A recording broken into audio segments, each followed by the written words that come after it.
Pichiflautín, vamos a poner un poco de orden porque yo la verdad es que no me entero. Resulta que, según dicen y se debe a un error humano, el pasado viernes 13 de diciembre se coló en el portal interno de los centros educativos de toda Cataluña un documento que detallaba toda una serie de modificaciones que se iban a realizar en el currículum de bachillerato. Parece ser que se trataba de un requerimiento del Ministerio de Educación que habría llegado ya en el pasado septiembre de 2024 para reclamar que el currículum catalán en principio no se estaría ajustando a lo que dice la ley LOMLOE y que tiene que ver con el Real Decreto. En tal Real Decreto se decía que las asignaturas de literatura catalana y literatura castellana iban a dejar de ser materias de modalidad en segundo de bachillerato y a partir del curso 2025-2026 serían optativas de primero, y además el treball de recerca o el trabajo de investigación ya no supondría el 10% de la nota total de bachillerato y pasaría a contar simplemente como una asignatura más. Vale, eso es una noticia que salta a los medios el lunes 16 de diciembre de 2024. Y no es una noticia que den los medios, sino que proviene de un comunicado de la Conselleria de Educación. Pero es que el martes 17 de diciembre, Esther Niubó, consellera de Educación en el Parlament de Cataluña, tuvo que realizar una comparecencia de urgencia para asegurar que la literatura catalana y la literatura castellana son una línea roja y que quieren que continúen siendo una asignatura de modalidad de segundo de bachillerato. Niubó, de hecho, aseguró en esa comparecencia de urgencia del pasado martes 17 de diciembre que se encontraba negociando con el Ministerio de Educación para poder mantener la singularidad catalana. Y todo esto preocupa enormemente, porque solo un 3% de los alumnos catalanes tienen un nivel avanzado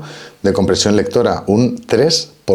De hecho, los datos del último informe PISA revelaron una debacle educativa en los centros catalanes, situándolos a la cola de España y por debajo de la media de la OCDE. Y es que en los últimos 10 años, los alumnos catalanes han perdido el equivalente a un curso en matemáticas, cerca de 2 en comprensión lectora y casi 1 en ciencias. Pero todo ello viene de mucho más atrás, concretamente a partir de la ley CELA. Y es que se ha cambiado la forma de impartir la clase de lengua y de literatura. En el actual enfoque, los datos, las fechas y el enfoque memorístico tienen mucha menos importancia. Se reducen los contenidos de sintaxis y la gramática y se potencia la comunicación oral y escrita. Ahora el estudio de la literatura está muchísimo más centrada en la experiencia personal del alumno, en tanto que lector, para que vaya construyendo su propia identidad. Así ahora se huye del enfoque cronológico tradicional y se pasa a agrupar autores de diferentes épocas dentro de los grandes temas, como el amor, la traición o el poder. Esto es, se prioriza el tema frente al contexto y la forma, signo de los tiempos, supongo. Pero también es signo de los tiempos el hecho de que el conocimiento literario, el capital cultural, ha perdido su valor frente al capital de la atención. De hecho, ya no es posible desclasarse gracias a la cultura. En un artículo reciente para el suplemento El Ministerio de CTXT, Rubén A. Arribas se preguntaba lo siguiente: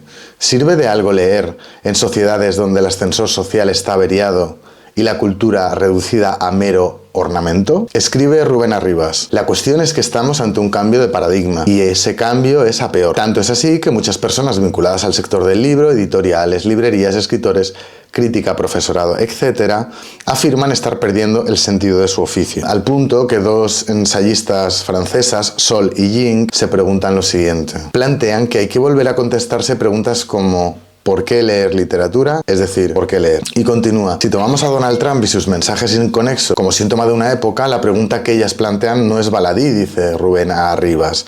¿Sirve de algo hoy la literatura? Es más, ¿sirve de algo leer en sociedades donde el ascensor social está averiado, la cultura está reducida a mero ornamento y la burguesía se favorece de la herencia familiar para perpetuar sus intereses? Según Sol y Ying, estas ensayistas francesas, la ruptura ya se ha producido. La era del tardo capitalismo ha hecho su trabajo, imponiendo sus propios criterios y dispersando los demás. ¿Acaso ni siquiera sea posible salvar la lectura de libros, aseguran, frente a la economía digital de la atención? Por lo que parece inevitable el inicio de una nueva era, la era posttextual. En ella, frente al infinito de la producción autorial, ya ni siquiera hablaremos de la literatura sin editores que vaticinó André Schifrin, sino que lo haremos de una literatura sin lectores. Sobre esta literatura sin lectores, dijo lo siguiente el escritor Javier Cercas en su ingreso en la RAE el pasado 24 de noviembre. Un escritor de verdad no busca a sus lectores, los crea. No estoy a favor de la literatura popular, insisto. De lo que estoy a favor es de la popularidad de la literatura. La razón es que creo a pies juntillas en su importancia capital y en el papel determinante que puede y debe desempeñar en el devenir de los individuos y las colectividades.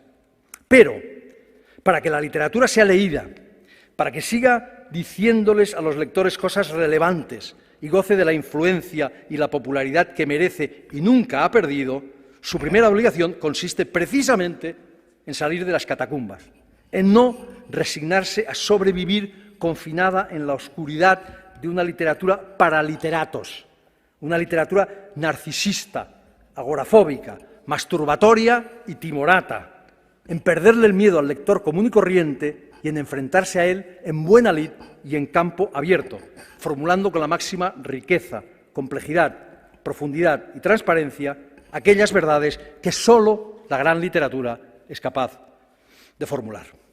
Y justo con esto volvemos al principio. Y para ello rescataré unas declaraciones de 2023 del poeta Ben Clark, cuando en un encuentro con alumnos de tercero y cuarto de la ESO del Instituto de Educación Secundaria Germán Sánchez Ruy Pérez, para presentar su poemario y por qué no lo hacemos en el suelo, declaró lo siguiente: no es cierto que no les guste la literatura, se refiere a los jóvenes. Realmente lo que pasa es que muchas veces se les presenta la literatura como algo muy lejano y yo intento transmitirles la idea de que los poemas sobre todo hablan de ellos, hablan de sus vivencias y eso se ve en su manera de reaccionar, sentencia el poeta Ben Clark. Así las cosas. Realmente los jóvenes no quieren leer literatura, no les gusta la literatura o no les estamos dando el espacio adecuado para que tengan un encuentro fructífero con la literatura.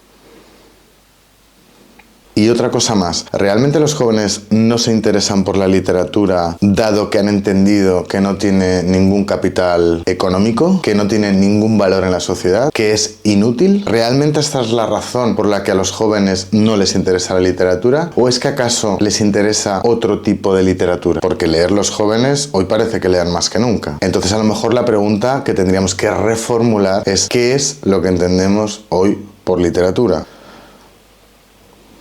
Reducida a lo más elemental, la literatura es antes que nada un placer, como el sexo. Y por eso la expresión lectura obligatoria es un oxímoron y la expresión lectura hedónica un pleonasmo. Pero además de un placer, la lectura es una forma de conocimiento de uno mismo y de los demás, exactamente igual que el sexo.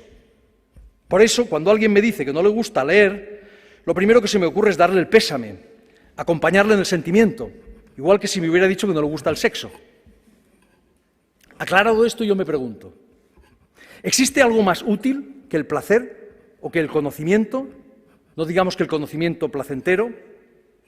Más aún, me permito apelar a ustedes, señoras y señores académicos.